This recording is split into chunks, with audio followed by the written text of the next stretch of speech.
In this video, we're going to be taking a look at another real world logo. This was a logo that was sent to us by a customer looking to get it converted into rhinestones. So I have the JPEG that the customer sent me on my desktop, and I'm just going to drag and drop it here into my CorelDRAW workspace. Now, we always get these questions about, well, how do you take a JPEG and convert it into a rhinestone design? And the simple answer to that is you don't.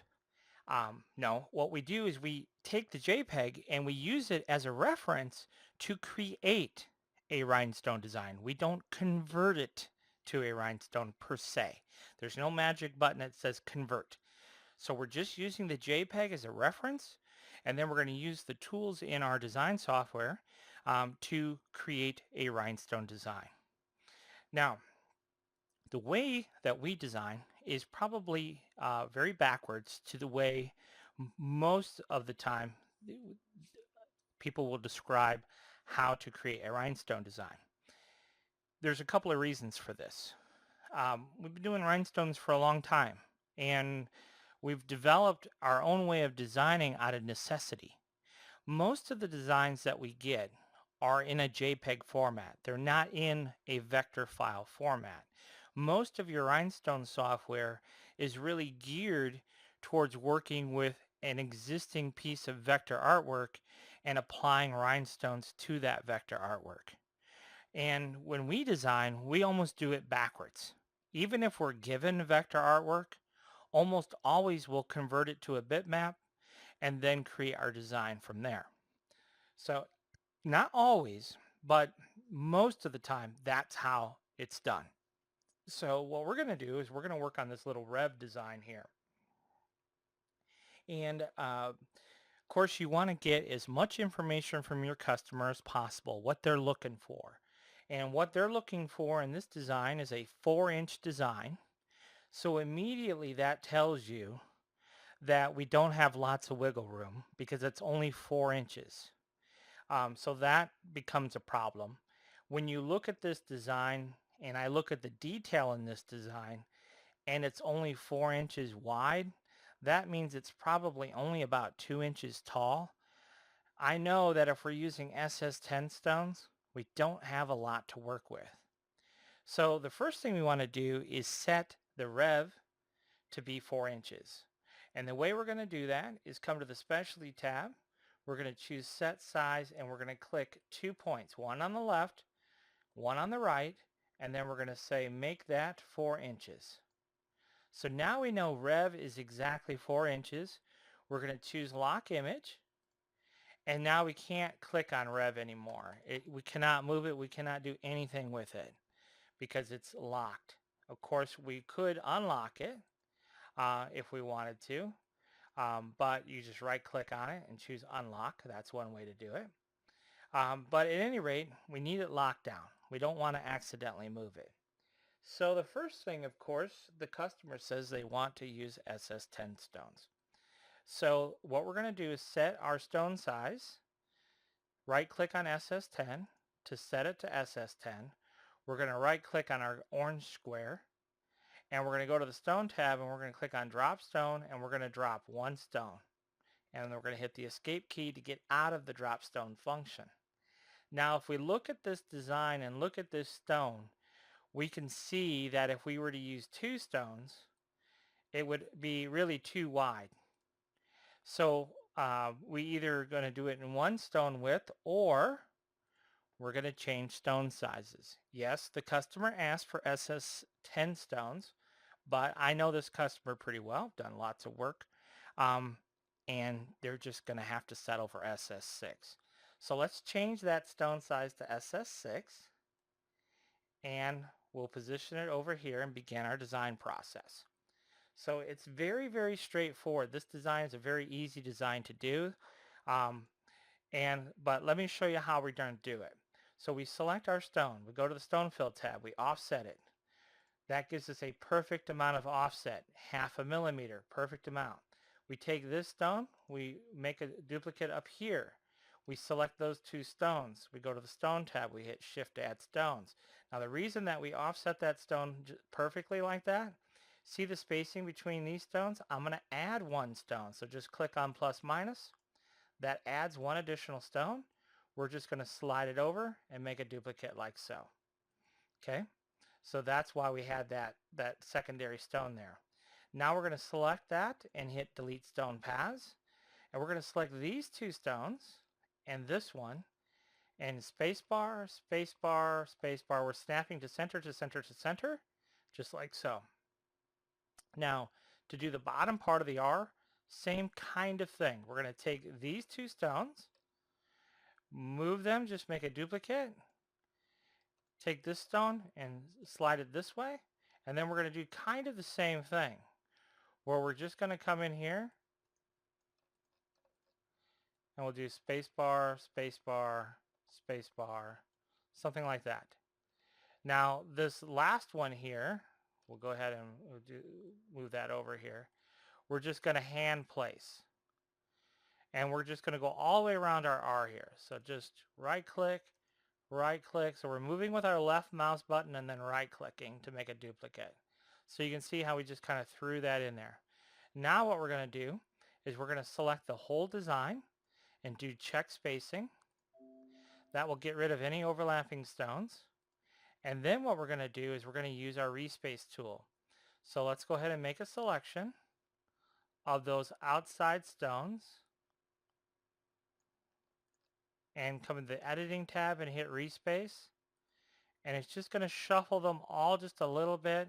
And now the spacing is perfect all the way around, which obviously is what we wanted anyhow. Now this stone obviously is too close, so we're going to pull it back a little bit. And then we're going to take these stones, H, and watch the positioning between all of these stones. See, now that goes ahead and lines up all those stones perfectly. And then we're just going to hand place a couple of stones here. And then we're going to use that respace tool. And that should space all those stones out perfectly. So hit respace. You can see all those stones are shifted a little bit. Go ahead and delete the path that those are on. And that takes care of those stones. So now we need to do the bottom part of our R here. So we'll just copy a stone. We'll make a copy down here. We will use that shift add stones. We'll add a stone, make that a little bit tighter, and just pull it over like so. And that takes care of the bottom part of our R. So again, we'll select our R and we'll hit delete stone paths. Now sometimes what I like to do is just to make sure I'm on the right track is pull it off of our bitmap and look at it all by itself. And when you do that, you can see it looks pretty good. So I'm happy with that. So let's go ahead and move on to the letter E. So we want the E to be right in line with our R. So we're going to pull over one stone. We're going to offset it down using the stone fill tab. And then we're going to select both of those stones and offset. Like so. And then we're going to take these two stones and go down. Like so. Now notice that we're actually going down farther than the original artwork. And I'll explain why here in a moment. Let's go ahead and offset this way. The reason that I had to do one extra stone width is because the middle part of our E, we want it to be 2 stone widths. And you see there's only 3 stones in the middle. So what we're going to do is we're going to offset. Let me explain. We're going to offset, hold down the Alt Control down arrow, and then we're going to go ahead and offset. But you see the reason that we had to do that extra stone width, because then we would only have 2 stones in the middle, and we needed that extra spacing here. So now we're just going to select this row of stones, and we're just going to manually slide it over to give it that angled effect, like so. Now, to give this a rounded edge, this stone needs to be slid over a little bit. And then we're going to take this row of stones, horizontal spacing. And now I want to take this stone and move it over the same amount So what we're going to do, actually, I'm going to take this and pull it back a little bit. Let's go ahead and space those stones out again. So we're going to take this stone and then select the top stone and hit L. And then we'll take the bottom row horizontal. Okay. So that takes care of that. So now we need to do the same thing with our V. We'll pull over a stone. We'll offset. Now our V here is a little bit thicker than the E. So we're going to do 3 stones wide. We're going to shoot those down. We're going to take 2 stones across the bottom. We're going to take 1 stone right across the top here. Shift, add stones again. That gives us that angle. And then we're going to pull this stone over. And then we're going to pull that stone over one more time. So now you have that. Again, we're going to select the entire design. We're going to delete our stone paths. We're going to select the entire design. We're going to do a check spacing. Found 10 overlapping stones. Now you can see down here we have a hole here that we need to fill in. So let's make a duplicate. Take that row and H for horizontal. Now we've filled in that row. Now what I'm going to do here is just manually bump that stone up a little bit, just like so. And that takes care of the spacing. Now here again, to make this a bit rounded, we're going to delete this stone, pull this over a little bit. We'll pull this one over and we'll go ahead and hit H to spread those stones out evenly horizontally. So we've spent about literally probably 5 to 7 minutes creating this rev part of the design. We didn't have to convert it to a vector, and that's really the bulk of the design work. And you can see what it looks like now. And it doesn't look too bad. Now we're going to select the entire design, double check on our check spacing here. There are no overlapping stones, that's good. Now what we need to do is the more challenging part, which is to go ahead and take care of this outline. Now we actually have tools inside EasyStone that is definitely going to simplify the process for us. So here's how to do that. Now first of all, when you look at this design, I wish there was a little bit more room between the E and the R. So I'm just going to select that part of the design and I'm just going to nudge it over a little bit. Just a little bit. Now what I would like to do, in the original design, the R appeared to come below the E more, and you remember we had to make the E an extra stone width tall. So I'm just going to extend the leg of my R. And how much you extend it, you know, it's up to you. But I'm going to try to do something, maybe that last one was too much. There we go. We'll do something like that. Okay? Again, that's just really a personal preference more than anything. All right. So now the next thing we need to do, like I said, we need to put in this outline. And that can be challenging depending on what type of design software you're using. But we have some pretty nifty tools here inside EasyStone to make this process a little bit simpler. So let me show you what we're going to do. Over here in the miscellaneous tab, we have this draw line function. And I added that function here into EasyStone because it's something that I use quite a bit in various different scenarios. But for creating this outline of stones, it's going to be quite helpful. So let me show you how we're going to do it. I do have a keyboard shortcut for this tool. So if I select this design and I hit Alt-D, you can see what happens. I get a straight line. Now in this case it happens to be black. But let me show you what we're going to do. We're going to delete that line. We're going to set our outline color to a lime green. Then do Alt-D. And you can just see it a little bit better. So we're just going to select these 2 stones and come along here and Alt-D, Alt-D, Alt-D all the way around. Now here we're just going to go straight across, Alt-D. Now we're going to do something a little bit different here. We're going to actually select these stones and we're going to go to the editing tab and hit respace. Now the reason we're using respace is because as part of that respace function, it actually creates the path for us. So we use our break stone function. So now the stones are not attached to the path, but the path still remains. So we can use that to our advantage. It's kind of useful. Same thing here. We're going to use the respace to create the path that we need. So let's just come in here. Okay. And then we'll go back over here to editing and choose respace and break stones. And now we have that path automatically created for us. Now we'll go back to draw a line.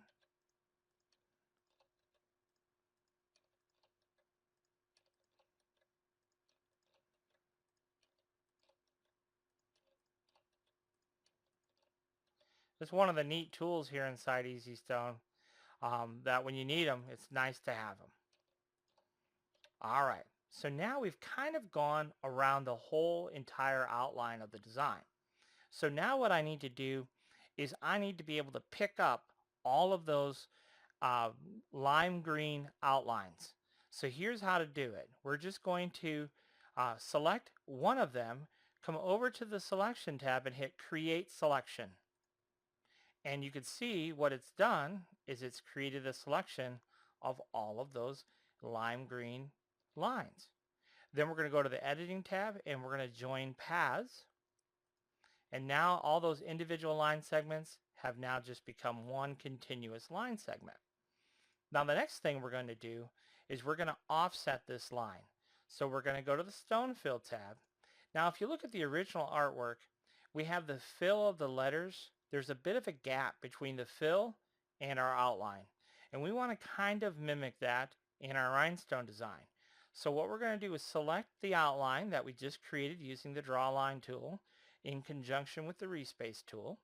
We're going to go to the island fill tab here, but instead of telling it we're going to outline the design in SS6 stones, we're going to tell it we're going to outline it in SS10 stones.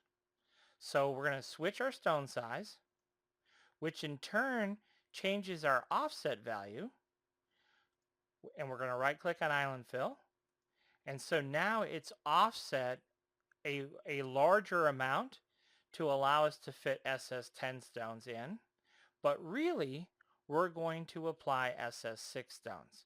So we're going to change our stone size back to SS6, go over here to the stone tab, and here's what I want to show you.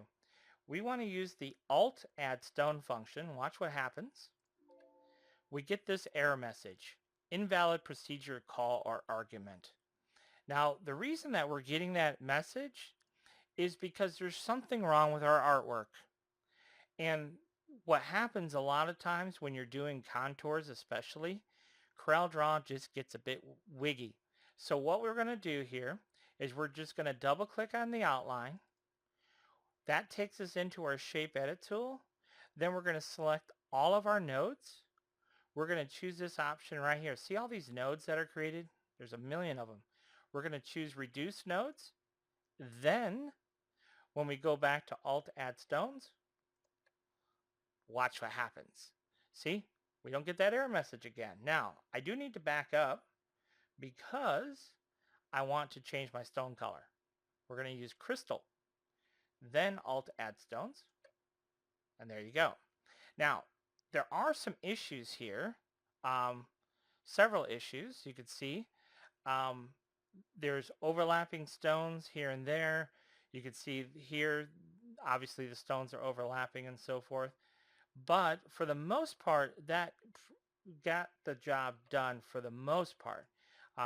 So what we'll go ahead and accept that as is, and then we'll just modify the outline as needed. But notice the extra space that was created, which is good because that's what we needed. So let's delete stone paths. Let's get rid of this green path. We don't need that anymore either.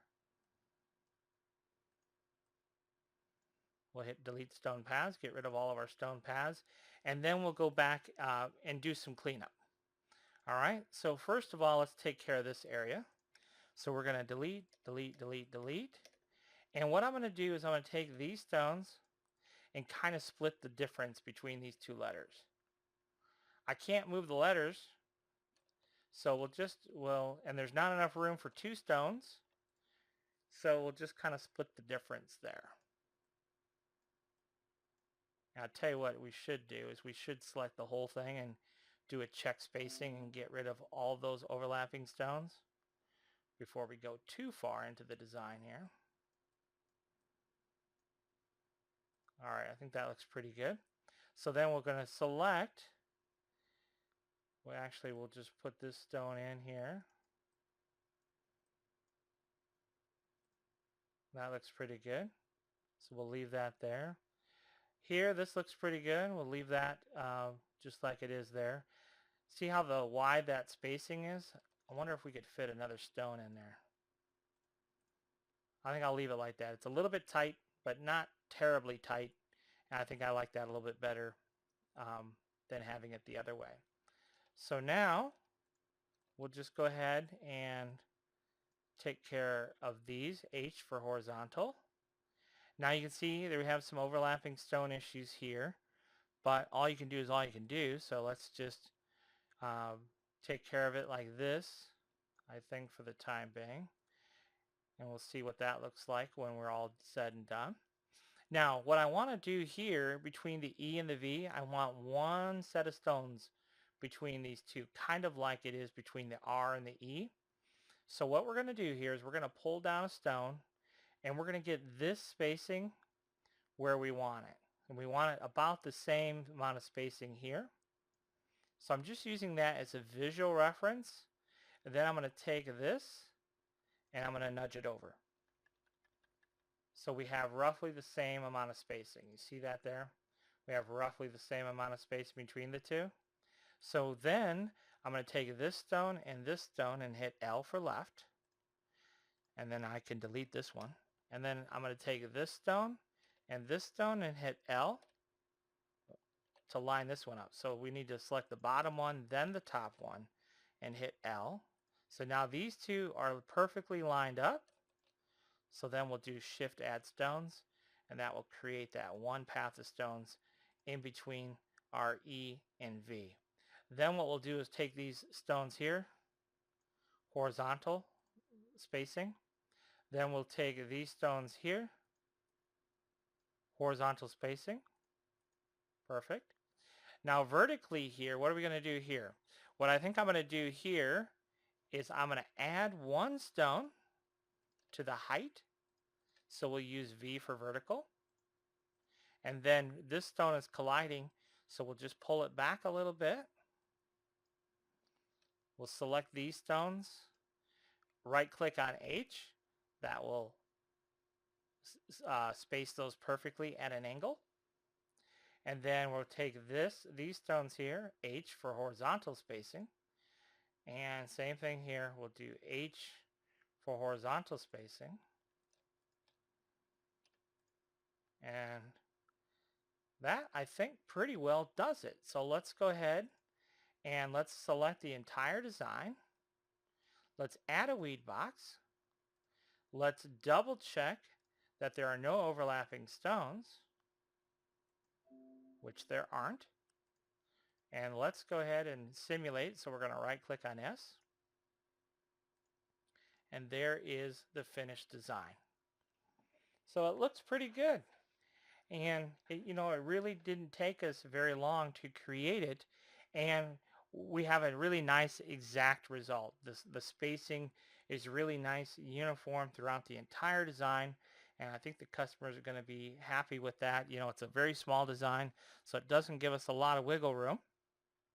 But now you see the idea behind how we go about creating, using that JPEG reference, but really using the tools here in EasyStone to just kind of start laying these stones on top without just clicking a button and having some kind of random result. We were methodical in our process, and we had all these tools in EasyStone to help us along the way. And ultimately, we produced a really nice result from a rhinestone design. So thanks for watching.